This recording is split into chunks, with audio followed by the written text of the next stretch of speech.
Hi YouTube, it's Diane. I am ready to bead this lady, who is Aphrodite by Mirabilia. I chose to leave the shell off.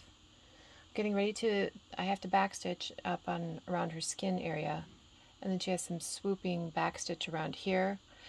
But I also need to bead her, and I promised a beading video, and here's my beading video. Please realize this is how I bead. There's probably other techniques, maybe some tools out there I am not aware of, but I'm going to walk you through how I do it. And with Aphrodite here, I actually purchased the bead pack. So these beads are what need to go into this particular piece. When I start a Mirabilia piece, sometimes I have the beads and sometimes I don't. So we have antique glass beads here. Trying to play with my lighting a little bit. Then we have more antique glass beads. These antique glass beads from Mill Hill are size 11 beads. And that's a very, very common size used in the cross-stitch community.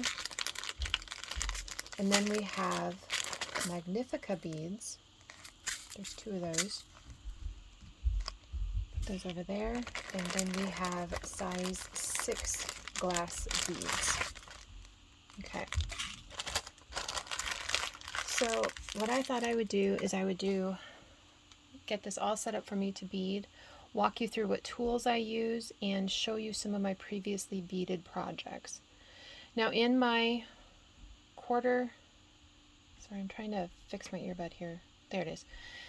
In my quarter stitch video, I showed that when I cross stitch, I start at the lower left, go to the upper right, and then when I come back and finish my X, I start at the lower right and do the upper left. I use a very similar technique in my beading in general, but there are some exceptions, and I pulled some pieces that hopefully will show you some of those exceptions. So before we jump into this, let's talk some basics about Mill Hill beads in particular. Put these together so I don't lose them, because this piece is very close to being a finish. I just chose to not stitch the shell that she's coming out of. It didn't speak to me. Down here, the shell that she's coming out of, I chose not to stitch that. So I was careful to avoid the D symbol, the C symbol, and that's how I got the edge of her tail. And then in here I had to add a few stitches, but other than that, that's all her tail. So let's put her aside for a moment. And let's talk some basic beading stuffs that make it easier to use. First of all, when you bead, you're going to need beads. In cross-stitch community, we most often use Mill Hill, but there are other companies too. This is the best bead container that I have found to store my beads. This is by Darice, D-A-R-I-C-E. I will try and link it below if I can find it. I know my husband bought me one from Amazon. I actually have 3 of these. 2 of them are completely full, and 1 of them is partially filled. What I like is that it has a clear top lid, so I can look down. And each of these containers is a separate bead, but it's also secure. So, open the lid, and I can pull out which one.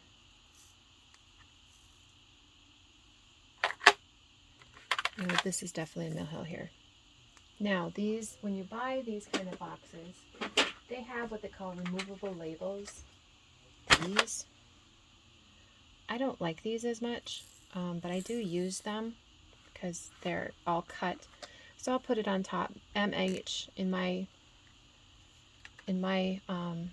shorthand is for Mill Hill, antique seed bead, and so those do come with it. There are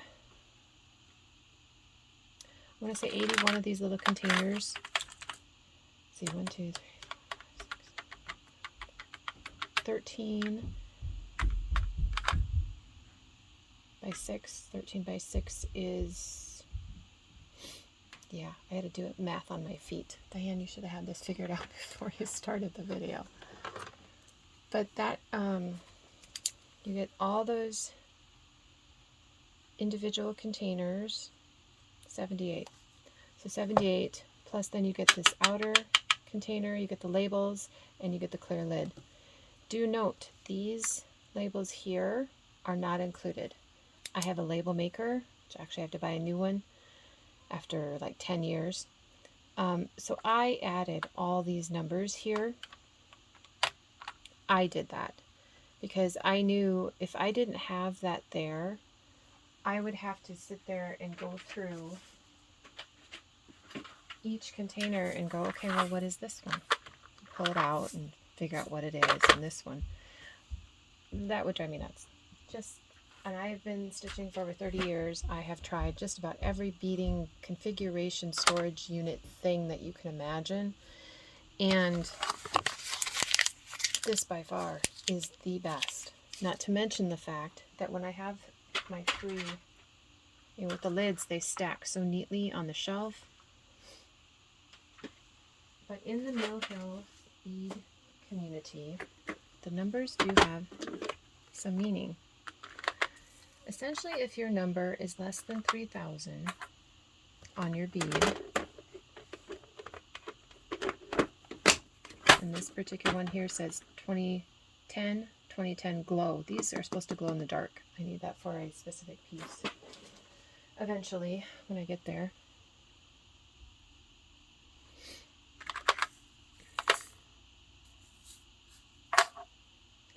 So they all have their different numbers on them.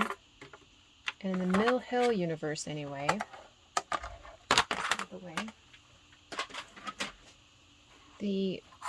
anything under 3,000 is a basic size 11 seed bead. That is what is most commonly used. And it has kind of a shiny finish. These are not all perfectly formed, they're not all perfectly shaped. When you get into the 3,000s, you get an antique finish. So it's a different finish on the bead. When you get, that's not a good one, can't see it on that one. When you get into the 60,000s, you get a, that's not a good one either. Oh, I keep having the wrong one, I apologize. I know which one I'm looking for, here it is. You get a frosted bead. So when it's the 60,000, it's a frosted bead, but it is still size 11. When it's 3,000, it's an antique finish. This particular one is metallic, but there are other ones that aren't so metallic. Like this greenish color here. It's a little shine, but it's just a little different finish on the bead, even though they're the same size as anything under 2,000. When you get into the 10,000s, those tend to be the Magnificas, and they are more cylindrical. They're not so round as the basic Mill Hill bead. And I'll zoom in and show a basic Mill Hill bead in a moment. The Magnificas, they're more like a Delica bead in that they're cylindrical and the beads are more consistently even. They're evenly sized. When you get into the 40,000s or 42,000s, these are the size 15s. So they are a physically smaller bead. They're still Japanese seed beads. So they're still the rounded edge. Then when you get into the 70,000s, those are bugle beads. And I use a different technique to attach those. When you get into the 16,000s, those are the size 6. The 18,000s, those are the size 8s. And then there's also size 10s, but I don't think I have those readily available to grab. Where'd that 2010 go? There it is.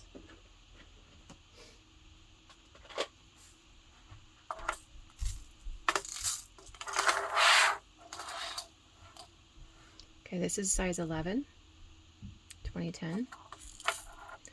This one is size 6, so they're bigger. They also can be called pebble beads. So 16,010, so they're the same color, just different size. This one is 18,000, so it's a size 8. It's just a wee bit smaller than these. And there's also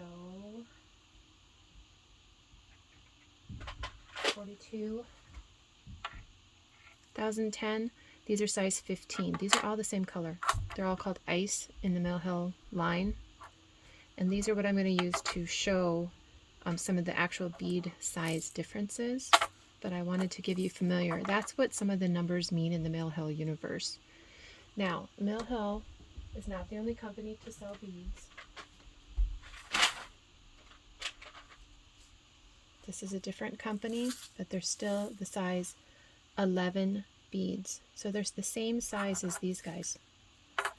They're just a different company. These also are the Japanese seed beads, so they're the rounded. When you get to the delicas, these are cylindrical beads, so these are more evenly sized. Sometimes when you have dense stitching for beading, you want the delicas because then you'll get more consistent look over your entire project. Put those aside. I'll put those away later. So you have your beads, but now about your needles. So I have this little, it's a plastic tube I picked up at Stitchville, my LNS, and I have a little label I put on there. It says beading needles. All of these have been used for beads. A beading needle looks different than a tapestry needle in that the eye tends to be smaller and they're thinner. I often use Mill Hill beading needles. Are these the short ones? Or these are the really long ones. I don't like the really long ones. But I like the shorter size beading needles because I just find them easier to handle. These are longer. There's always use for longer beads. You can also use a size 28 tapestry bead for some of the bead sizes, or a size 10. This says bead embroidery. So these are ball point. They're size 10. And I have used all of these types of needles for different projects. You really need to just try some different types of needles and figure out what works for you. Some things will work better, some things won't. For me personally, I know that the shorter Mill Hill beading needles work great, or these John James. But also, there are some needles out there, if I use them, my body chemistry does not work well with that particular bead, or excuse me, that particular needle. Something, it just interacts. So if you're noticing that you're tarnishing a lot of your needles, it could be your body chemistry reacting to that particular type of needle, and you might want to try another brand, whether it's regular stitching or beading stitching. So you have needles. I'm going to keep this out and put these over here. So what do you use for thread to attach your needles, or your beads? I have used in the past just DMC. And if I were to use DMC to attach my beads on Aphrodite, I would choose from one of these 3 colors that would match the background fabric. Sometimes it's ideal to match the bead color, and sometimes it's ideal to match the background fabric. Because Aphrodite is on, it's called Sea God. It's an opalescent. It's by Under the Sea Fabrics. That's a bold, brighter color of fabric. I would probably choose to match the fabric if I was going to use DMC. I have used DMC in some of my pieces that have DMC in them, beading wise, look just fine today as they did 30 years ago. So it's a viable cotton floss. I would also possibly use Anchor or Cosmo. I have not tried, or Sullivan's would be okay too. I have not tried some of the other generic cotton flosses to see how just durable they are with stitching. But that's one option for the fiber. Another option is invisible thread. This is my least favorite option. This stuff, it has a personality, and it is not easy to use in my opinion. Some people love it. I do not. I just have this spool from a long time ago and I found it and I thought, oh, I'll show it. This, again, you don't see the thread. So there may be times I might actually need an invisible thread rather than a colored thread, but yeah, it's not. It's like the absolute last, there is no other option thing I would ever use again. I started using this. I did not like using this. It breaks sometimes, and I will show you a piece that it actually broke on me and I had to redo it. My favorite, I'm going to put that off because I don't like that one. My favorite fiber by all is Nymo thread. I think it's Nymo is how you pronounce it. Size D, as in David. There are different sizes of Nymo thread because this is often used in a variety of beading projects, stitching and otherwise. Nymo also comes in a variety of colors. This color is a gray. Let me take it out. It's a gray size D. I find that works great for the size 11 beads. I got this from a company that loved to, they're no longer selling, unfortunately, but they like to package their items very well. So this is a gray, this is a creamy color, this is a black, a white. Again, I have another creamy color over there. This is my favorite. Now, some people do not like Nymo. That's perfectly fine. This kind of reminds me in consistency of dental floss. And what am I going to use on Aphrodite? I will most likely, I'll use my Nymo thread. I will most likely use this gray color or the cream. So yeah, that doesn't match either the beads that I'm going to put on there or the fabric, but this, you don't see it. You really do not. Now, if I was doing a piece for some kind of contest, I may have to use different items, but for my own use, this works great. There was a tip that I picked up from someone in FlossTube community. I wish I could say who it was to give them credit. They talked about when you use your Nymo, there's a little trick, and I'll talk about that when I'm ready to do that part. Now, the beading needle eyes, because they need to go through those teeny tiny beads, are very, very small. Use a needle threader. This is one type. There are many different types of needle threaders out there. This one I think is a clover. Yeah, this one is a clover. It's supposed to have two, but I think I break these little wire ones all the time. I prefer there's a solid metal one, but I couldn't find it when I was setting up here. But there's a whole variety of beading, needle threaders. Find one you like, and you will prefer to use it when you bead. I use mine when I bead. I usually don't use it for other stitching, but I definitely use it when I bead. So some kind of needle threader is very, very handy, no matter what beading needle you may be using. Now, this is a frogger. I'm just going to use this for a pointer. But you also don't want your beads flitting and floating everywhere when you're working. So this is a tacky bob, which I know are no longer being made, but there's a new, I'm not sure if it's an entirely new company, but there's a new product, similar concept, called a tacky bill. I have not seen them in the stores to know where to order them from, but this side here and this side here is tacky. So when you pour your beads out onto this surface, the beads aren't going to just fly all over the room, which is so nice. So nice. This also is a magnet, so you can put your needle on it, which took me a long time to realize that when I found my first tacky bob. I have several of these in different places, and it's a product that I used a lot before I found these. I was at a retreat, and this is a beading mat. I wish I could tell you where you could find this. I found this at the retreat, and I bought one.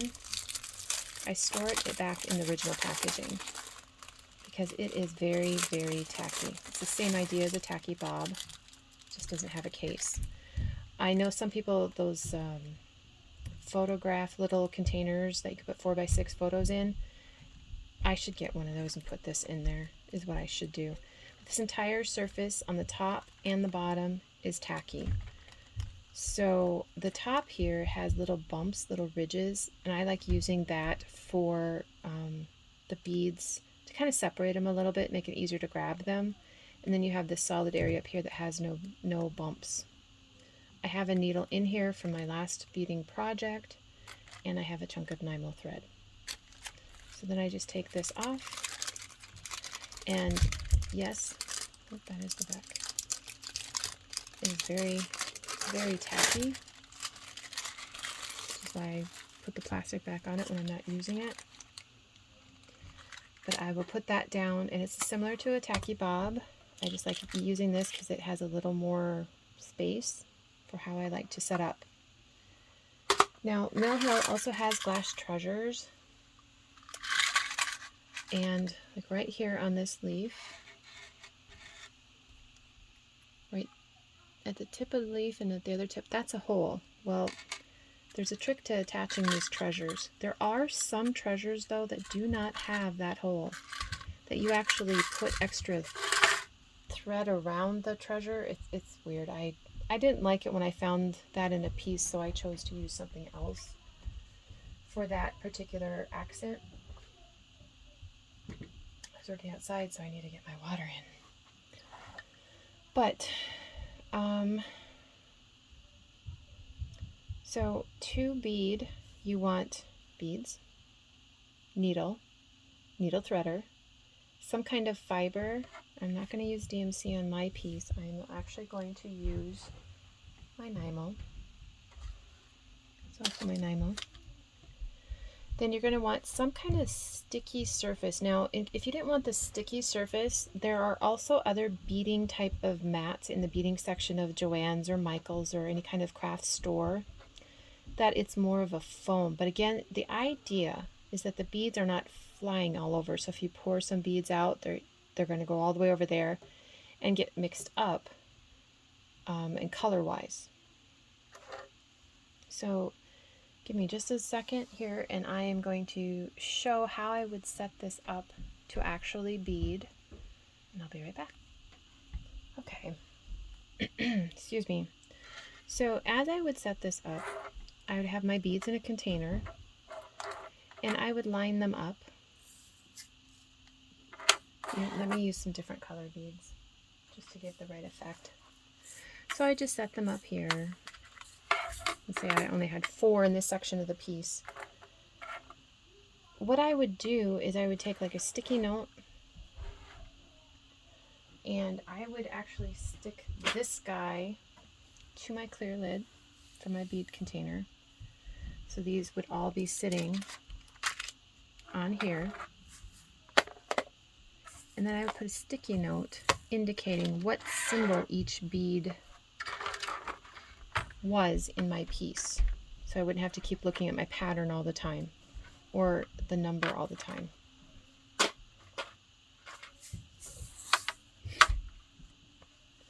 Now, these containers, there's a little tab here. You have to kind of pull out just a little bit. And then you open it up, put your beads in or remove your beads, snap. I have dropped these. I wouldn't recommend it, but I have dropped these. They do not split open and have your beads go all over the place, and then you have bead soup. Another reason I really like them.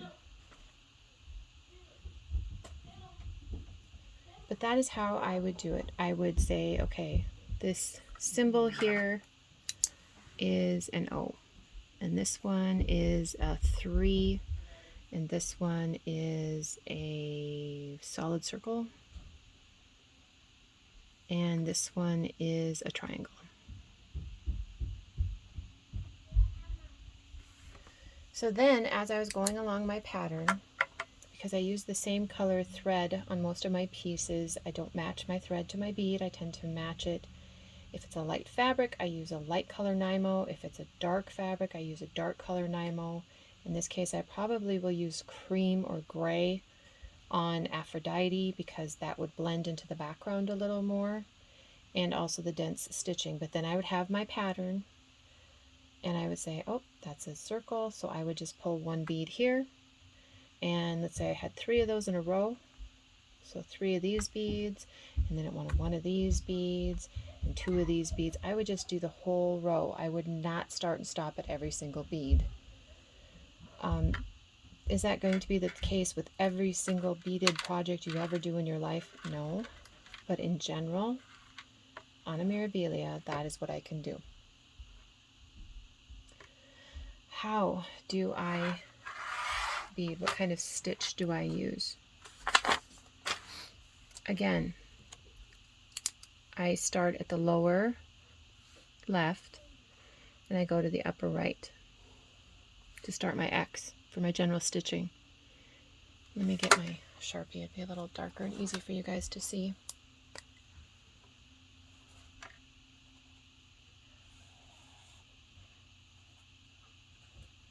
For size 11, size 15 beads, whether they're size 11 just Japanese seed beads, or size 15 Japanese seed beads, or like Delica beads, size 11, cylindrical beads rather than the rounded corner beads. This is my basic stitch that I use. And I find that as I go along, my beads stay intact, and again, I'm not changing my thread every other stitch, which, to be honest, would drive me nuts. Now, there are some exceptions, and I'm going to show you one here.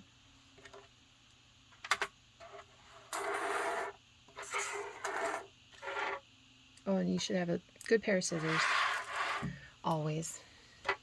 Okay, this is a burr sampler for one of my sons. I blocked his name out because I want my children to choose how they want to be online. Okay, I am going to show you a close-up of this line of stitching right here. Now, this is a piece from Stony Creek magazine. It was a cover piece. They probably have it available. It's one of her burr samplers. I don't remember the specific title. If I can find the specific title, I will definitely let you know it. Now, no, I'm not going to use that. Use this. What you may see is I have some pearls here, which tend to be size 11. They can also be size 10, which is just a wee bit bigger than a size 11 bead, because the bigger the number on the bead, it tends to be a physically smaller bead.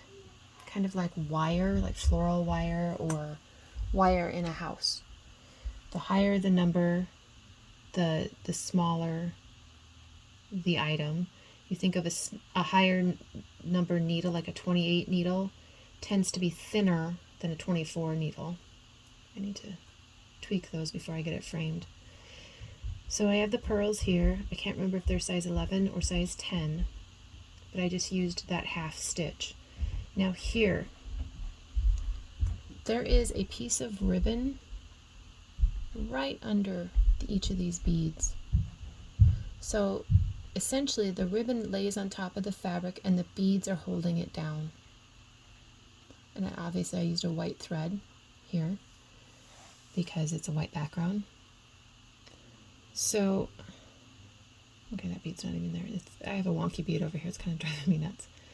These are Mill Hill beads. And instead of going kitty corner, I went up and down.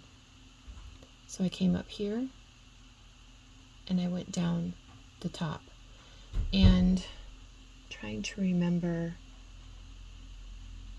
usually when I do the size 11 beads, I have 2 strands through my needle, which is one reason you need that needle threader. But sometimes you only have 1 strand, and on here I might have had 1 strand, but I went through the bead twice and then went on to the next one, through the bead twice, went on to the next one. I think that's what I did on this particular piece. Now these line of pearls here, those are kitty corner. So I came up the lower left and I went down the upper right. But these blue guys here are vertical. So that's where the hole is vertical. So sometimes that is necessary to go through your bead twice. Someone asked me about ninja beads when you have a bead in the middle of nowhere along the line of this guy here. I try and attach it to stitching if I can at all, but on this type of bead that's way out here, I would go through this bead twice. So I'd go through it once and twice with a single strand. So it looked like there's 2 strands through it, but that will help secure your bead.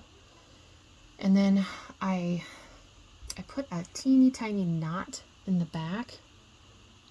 If there's no other, say there's no other stitching around here, this is all by itself. There are patterns like that, a number of them. I remember doing Christmas Elegance by Mirabilia, and there were a number of beads just in the middle of nowhere.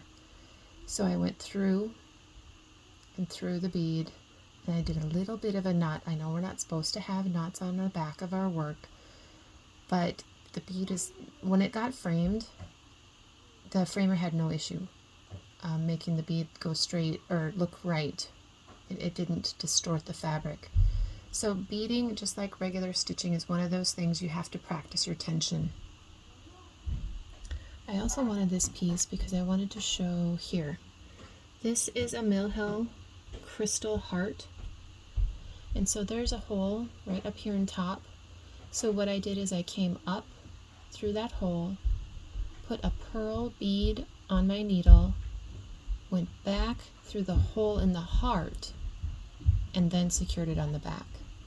When you have these kind of treasures, that's what you want to do, because you can't just go through the same hole. Now sometimes you'll come up the hole and you'll go down the top of the heart rather than have a bead to secure it, but I liked the look of the pearl to secure the heart down. And again, this is Mill Hill Crystal Heart. I don't remember the exact number. And see, on this piece, there's a lot more of the ribbon here. Again, this is ribbon tacked down by my beads, and those are vertical, not diagonal. These beads here, they're at a diagonal. These beads here, vertical. But all the beads have 2 strands going through them for the final result. And this is a heart stitch that Mill Hill gives very good, or excuse me, Stony Creek gave very, very good directions on that, how to do it. 4-sided stitch. Yeah. So that is one example where I don't do the kitty corner. Here is, I don't show that one yet. This one. This one is by Meridian Designs, Karen McEwen, and it is called Dreamweaver Rapture. It is on another Under the Sea Fabrics Tequila Sunrise. It's a gold, but on this particular piece it worked so well. What I wanted this piece is I wanted to show you, these are Swarovski crystals, and again, they're bigger than the Mill Hills, and I did the 2 going through the bead 2 times, but also with the regular diagonal stitch. These beads in here use the diagonal stitch, these beads through her hair, but those are size 11 seed beads. And this one's another crystal. So the bigger crystals, I secure them with the same diagonal stitch. This is Red by Mirabilia, Nora Corbett. And I wanted to show this area here. I hope I'm not making anyone a little nauseous. But again, these treasures, they're little flower treasures. I go up, I secured a little bead, and then went back down through the treasure. So the treasure, I essentially went through twice on the treasure, once on the bead. and that secures them. You could also just bring the thread up and loop it around the treasure, but I don't like that look. I liked the look of having the little seed bead there to secure it. The rest of these are seed beads or magnificas, the size 11 or the size 15s. The size 15s are all these little black beads here. And yes, there's 5 or 6 there in a row. When you have a row of beads going at the diagonal the way I do,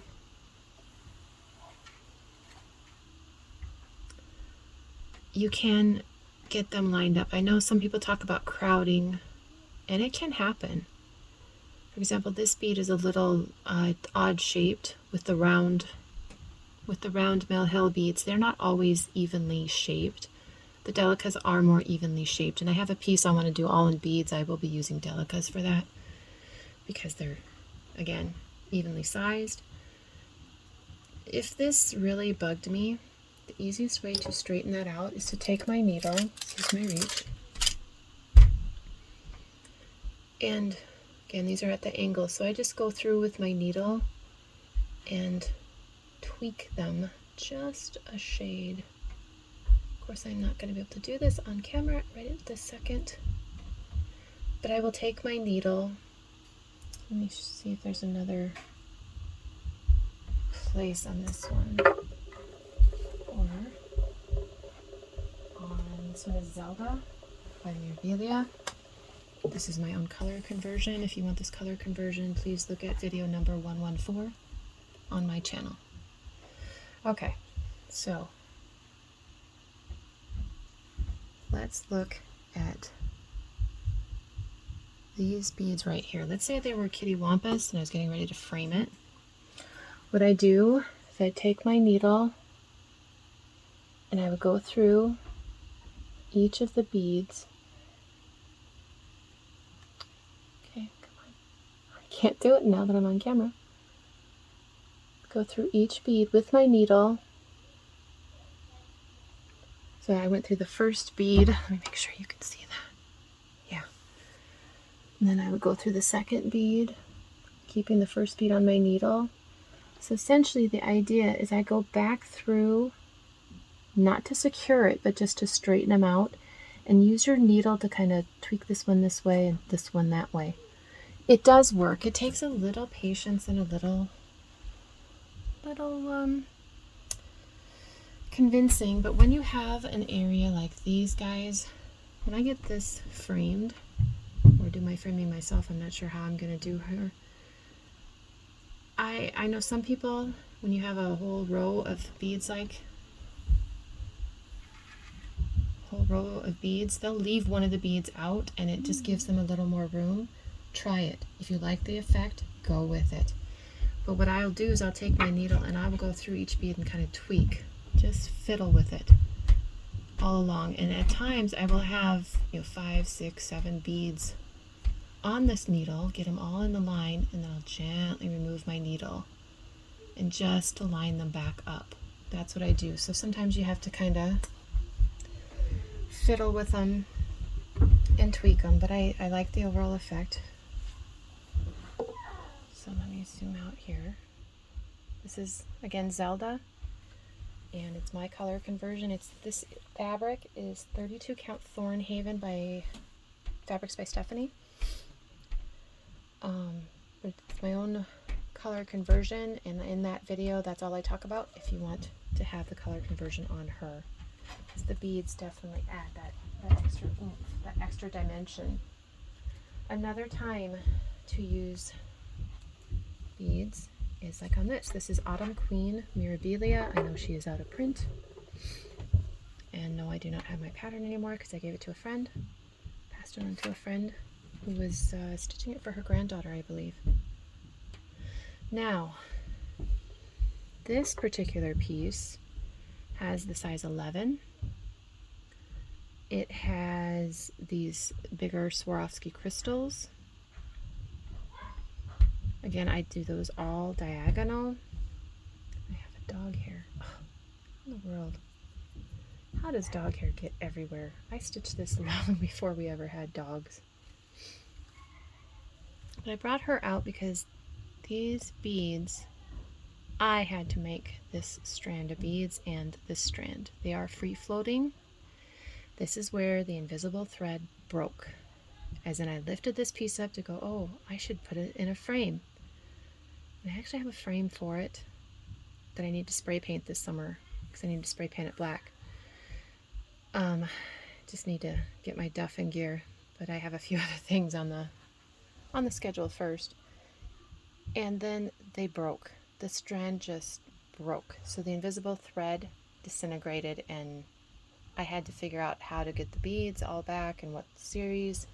Thankfully, one of the Facebook groups was able to help me because I said I only needed to know the sequence of beads. I didn't need, because I had the rest all stitched. I did this in Nymo. So 2 strands of Nymo through my beading needle. And I'm not sure which area I started and stopped. Or no, I did 1 thread of needle, 1 strand of Nymo. Okay, I want to speak correctly here. Let me double check. See if I can tell what I did here.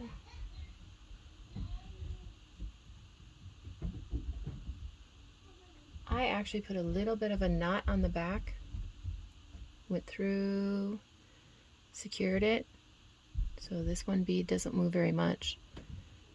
And then I went back through all the beads, secured it again. Same thing here. But I do believe I used 2 strands. Let me just make sure.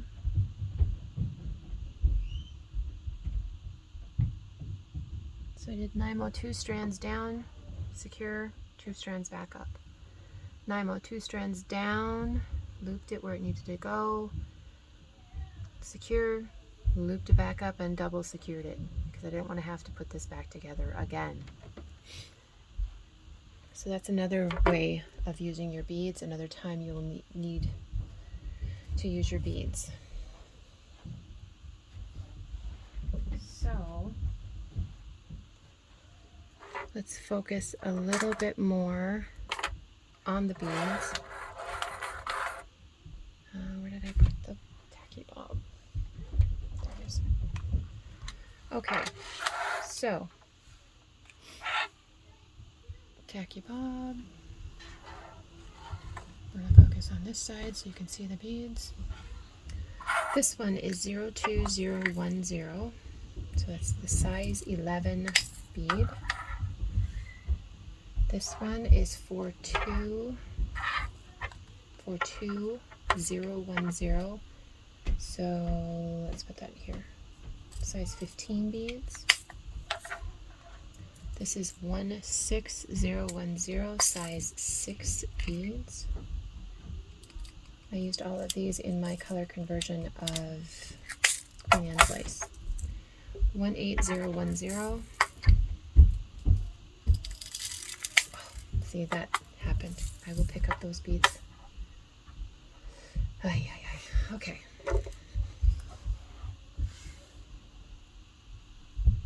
So these are size 11, the most common size used in cross stitch. These are size 15, size 6, and size 8.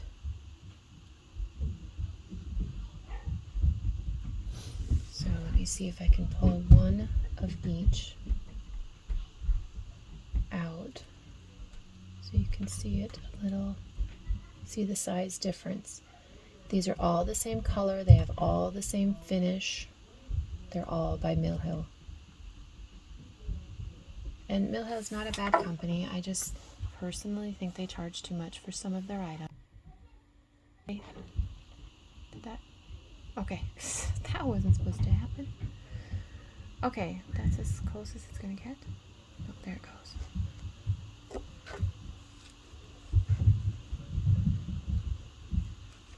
Okay, so we have size 11, size 15, which is smaller, size 8, and size 6, or is that size 10? There's also a size 10 that can be used. So this is definitely size 6. I'm going to say that's size 8. Either way, this is a smaller bead, and then there's a size 10 would be pretty close to this size. So yeah, that's a size 8. 6, 8, 10, 15.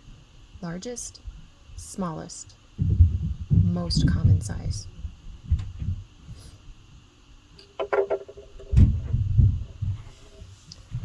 When I do my beading, I tend to do my beading in hand. I will lay her out on this table, and I will have my chart, and I will just work along one section at a time.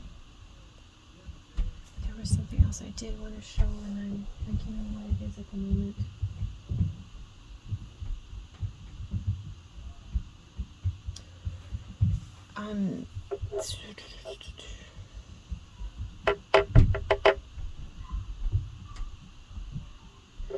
Yes, don't be nervous with beads.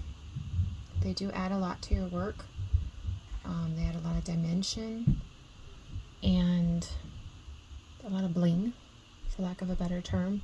A number of designers do use beads.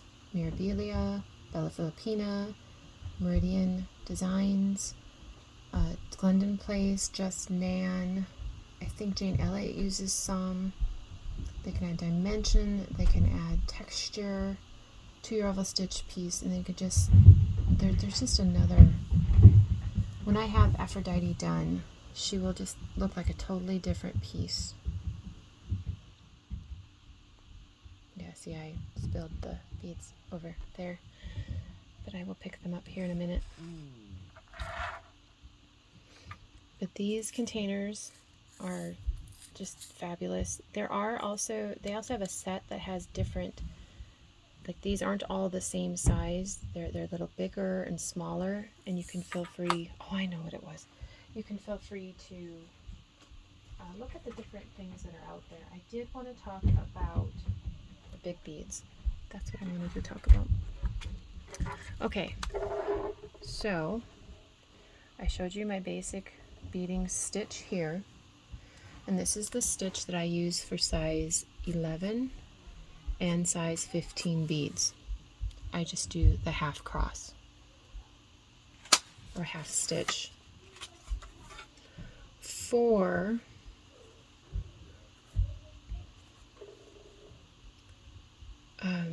size 8 or size 6 or bugle beads, I do the basic, and then I come back and I make a full cross through the bead. So then the bead will sit. So here's the hole to the bead.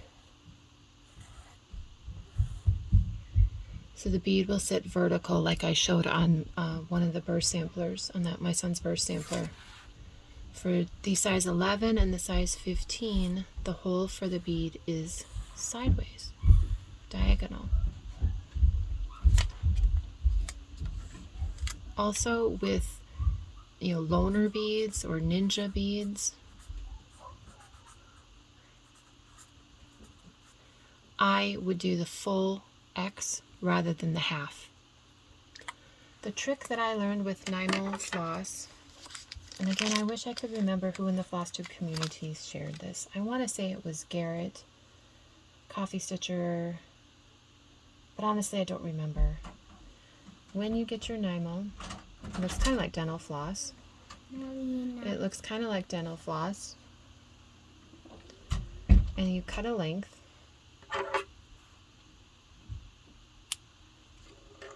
And when I do my lengths, it depends on how much beading I have in that area, if I need a longer length or not, but I really don't want a super long length of Nymo thread. But you cut it and you tug it twice. They said on that particular video that it helps this be more flexible and lay nicer, and I thought, really? I tried it. They were right. So it's less dental floss-like, and it's more of a DMC feel once you do that just little tug. You don't have to yank. It's just one little and it works.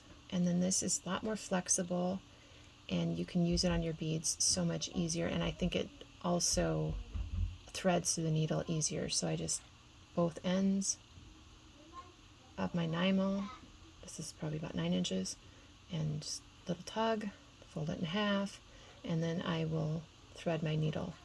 Sometimes I could thread my needle with my naked eye, depending on the needle, but usually I use my needle threader. And then I use like the loop method to go back through on that first bead. So do the loop method to the back. If that doesn't work, I will make a little knot at the end of my Nymo here and still bring, this is not making sense, I'm so sorry, bring it through and catch the loop. Some other people have talked about the loop method before. Where did I put that needle? Here it is. So on this guy,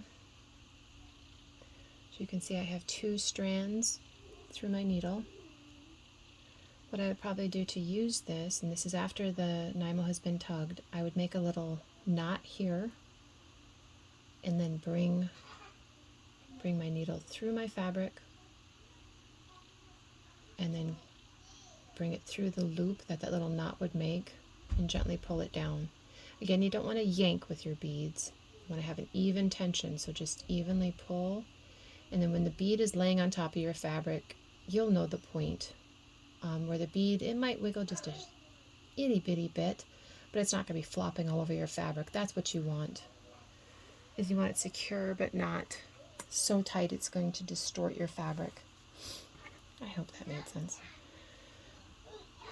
I think I covered everything I can think of off the top of my head at the moment. Please let me know if this was helpful or if you have follow-up questions, and I'll do a follow-up video. But I will try and link this container system for the beads. I will try and link a mat for the Taki bill or the other sticky mat if I can find one. And yeah, just give me some questions. I really wish, this is one of those things, it would be nice to be able to sit at a table and just sit next to somebody and show them. But I hope that this was helpful and not totally confusing. But please let me know if you have any questions and I can do a follow-up video. I thank you for watching and hearing me babble. And again, this is my way of doing beading. There might be other techniques and methods of doing beading for different effects. But I hoped I showed you some different projects, how beads are used in them, and that this information can help you not be intimidated by beads. Don't be intimidated by beads. If you're not sure, get a scrap piece of fabric and just play with it a little bit. Some people like to convert all their Mill Hill beads to Delica beads because they are so even on the edge. I totally understand that. But you know, try different fibers, try different needles, and just really enjoy your stitching. And if you don't want to use beads, you don't have to use beads. Do realize that. You could use a DMC color close to your bead color and still have a beautiful, beautiful piece when you're done. So I hope that this was helpful, and I will talk to you later, hopefully after I have Aphrodite ready for a finish and I can show her off.